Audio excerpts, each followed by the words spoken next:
I feel like in light of everything going on with the pandemic, over time, it's not unexpected to wish there was a safe haven where it couldn't reach. Now, imagine that being part of the end of the world and you have to search for that safe haven with strangers. Would you start to question your companions? I know I would, and that's exactly what 2009's Carriers is about. Spoiler alert, this is just my opinion of the movie, and so by all means go watch the film for yourself and let me know what you think about it. Links to the video are in the description. I can already tell this movie is going to start off with some sort of tragedy. The tone is too sad.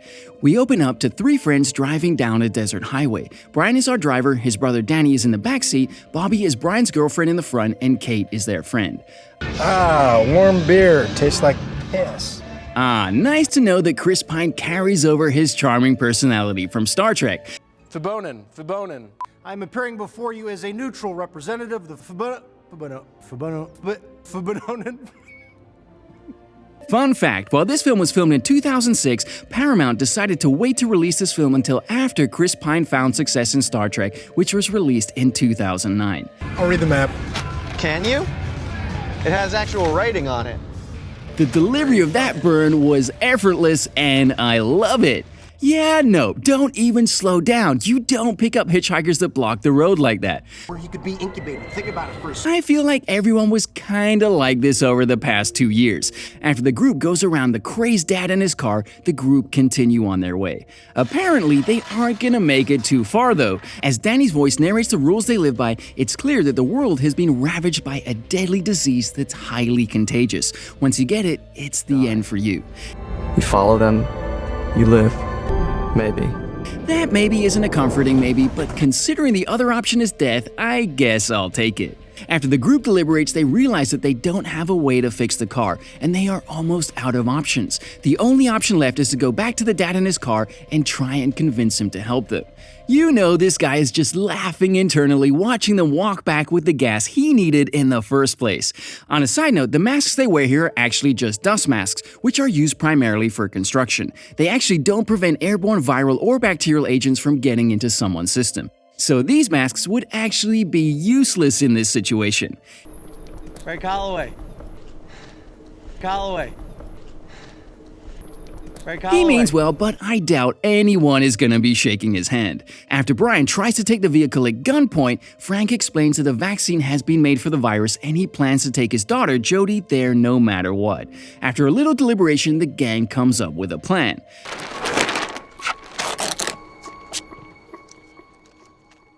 Good old trusty duct tape. I don't think there's any other universal tool found in movies to save the day. After the gang gets the new car sanitized and ready for their journey, they continue driving for a potential vaccine or a safe haven at least. After some back and forth between everyone, they come to another car on the side of the road.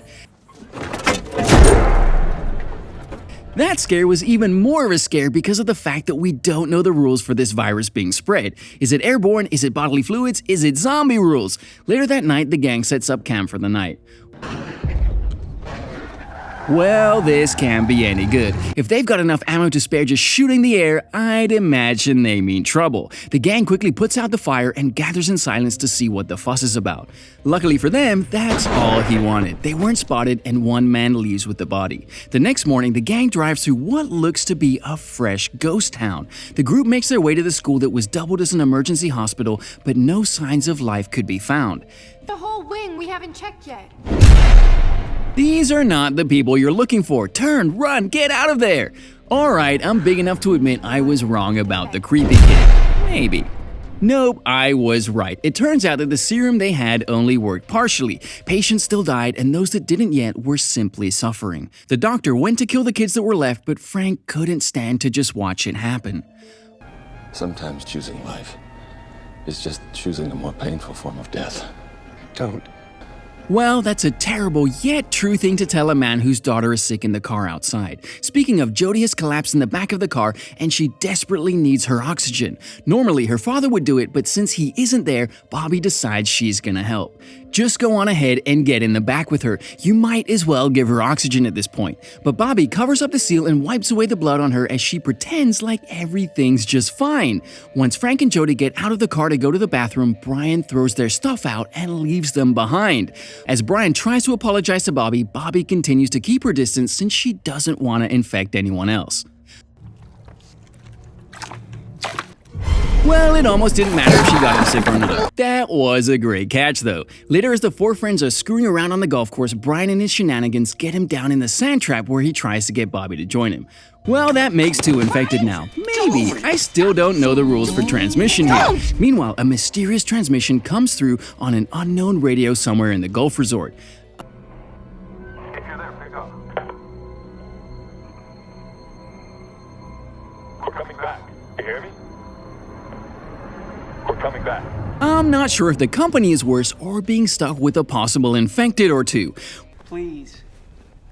What did she say to you? Brian? Why would you call out to the strange light source? At least they were smart enough to run as soon as they did. But it almost doesn't matter because no matter which way they turn, more of the people show up. As the newcomers continue to look for them, they hide in the kitchen, but they are quickly found. Also, every one of the newcomers carries a shotgun, and as they approach Danny and Kate, they're constantly cocking the guns. No shells ever fall to the floor as a result, so one can safely assume that they're carrying empty guns the whole time. By the end of the encounter, the masked men are almost ready to let them go until one of them gets greedy with the woman. Let the girl go. The girl stay. I love how that second guy is just like, I didn't even think about that. Yeah, oh yeah. As they inspect the girls to make sure they aren't infected, well, something comes to the light. I'll give it to her, she managed to keep it a secret way longer than I ever could have. Naturally, none of the guys want them to stay and they send them on their way. It's a quiet ride for quite some time now, and Kate is shunning Bobby as she's paranoid of catching the disease. Can't really blame her. Thinking you're safe with these set people this whole time, only to find out that you could have been in direct contact with her since she got infected. You want to end up like them? Talk to him. These are supposed to be close friends, mind you. When it comes to dealing with a stranger little girl, they can't pull the trigger, but when it comes to your closest friend, they're ready to cut all ties just like that. Get out. Damn, he didn't even need to have someone talk to him, and he's that calm about it too. At first, Bobby tries to rationalize that they should let her stay, but when she doesn't listen, Brian takes it upon himself to remove her and some supplies from the car. I didn't know. Hell, you didn't know!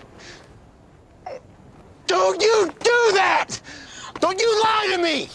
I'm with him on this. You can't even make up a good lie as to why you wouldn't know. It's just almost insulting that she would even try, even as a last-minute attempt. As Brian says his last words to Bobby, he makes it known that he pieced together that it was because of Jody. Bobby tries to defend her actions, but Brian isn't having it. As the remaining gang drive away, Brian tries to act like nothing happened and continues with his old self. Obviously, he isn't fooling anyone. As gas begins to run out, they run into a car coming their way on the highway. In a last-ditch effort to get gas, Brian blocks the road with the car, and Danny tries to reason with them for a little gas. When negotiations fail, Brian takes it upon himself to get the gas. Well, that's one way to get it done. Obviously, Brian has lost his nerve, but who can blame him at this point in the journey? He's just lost his longtime girlfriend and one companion in a world that doesn't just drop options in your lap.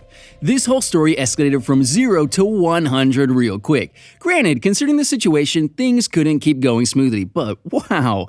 After Danny tries to tell Brian that he doesn't think he should be talking to him the way he does, Brian puts him in his place by explaining how lucky he is to not have to deal with any of the death and hard choices firsthand. Danny has been able to watch Brian handle all of the hard decisions, and now Brian has made sure he realizes exactly how much he's been sheltered.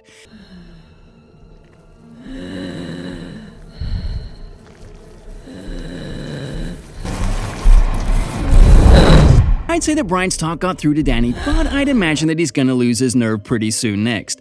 Brian is not doing well with his new wound, so Danny decides to have them stop at an abandoned house to look for medical supplies. Okay, it's apparent that Danny hasn't had to be first into a place to scavenge for supplies. Who barrel rolls into a window without peeking in first? Needless to say, that would be a terrifying thing to roll into. As Danny explores the house, he comes across medicine which is next to a dog who is feasting on a human corpse. As he reaches for the medicine, he disturbs the dog, who in turn rushes at Danny. It's safe to say Danny is no longer just the innocent, sheltered brother anymore. This may only be one encounter, but it's enough to set into Danny's mind that he really has been sheltered from making the tough decisions this whole time. When he makes it back to Brian, he asks him to take off his pants so he can administer first aid to the gunshot wound. He's got it, doesn't he? It's just crap luck. At least they don't leave him at the abandoned farmhouse like he did Bobby. They put him in the back and seal up the trunk like they did with Frank and Jody. As they sit around the campfire that night, Brian begins to fade out more and more until he passes out. Danny takes this opportunity to sneak over to Brian, but before he can take the gun from Brian, Brian explains that he did something terrible before. He explains that the job he had at the beginning of the pandemic digging mass graves actually had them burying people who were still alive. When he finally talks about that, he wonders how he lost so much humanity to end up where they were. The last person I'd hand a gun to is Kate. She's been so ready to be trigger happy this whole time. Where you going, Danny? Oh damn, is Danny gonna have to finally shed the protector he's had this whole time? This is like the worst possible outcome to this timeline. Are you serious? You've been so ready to get rid of people, and now that you finally have a good reason to, you're gonna pass it off to the weakest member of the team. In a last attempt to play off of Danny's emotions, Brian tries to remind him of the good times they had before the virus. When that doesn't work, Danny tries to remind him of the rules they put in place for such circumstances as this. Give a fuck about the rules. Oh, don't you love how Danny just becomes this stone-cold emotionally absent baddie now that he actually has to? Kinda makes you wonder if you'd buckle down and do the same under the circumstances. It's a bittersweet ending for Brian, but honestly, it's one of the better ways it could have gone. After they burn Brian's body and pay respects, Kate and Danny continue on their journey. Eventually, the two of them finally make it to the beach, but this is no happy ending for Danny. This is the first movie I've seen in a while that just left you with a bittersweet ending with no hope of a better future. It's honestly kind of refreshing. While pandemic movies are a dime a dozen, especially now, Carriers does a good job of hitting multiple issues in a short amount of time. And with an ending like that, you can't really say it's a common story through and through. Definitely a winner. But that's just my opinion of the film. By all means, try it out for yourself and comment what you thought about the film in the comments below. Don't forget to like the video and subscribe for more videos like this one. Leave a comment about what I should watch next, and I'll see you in the next video.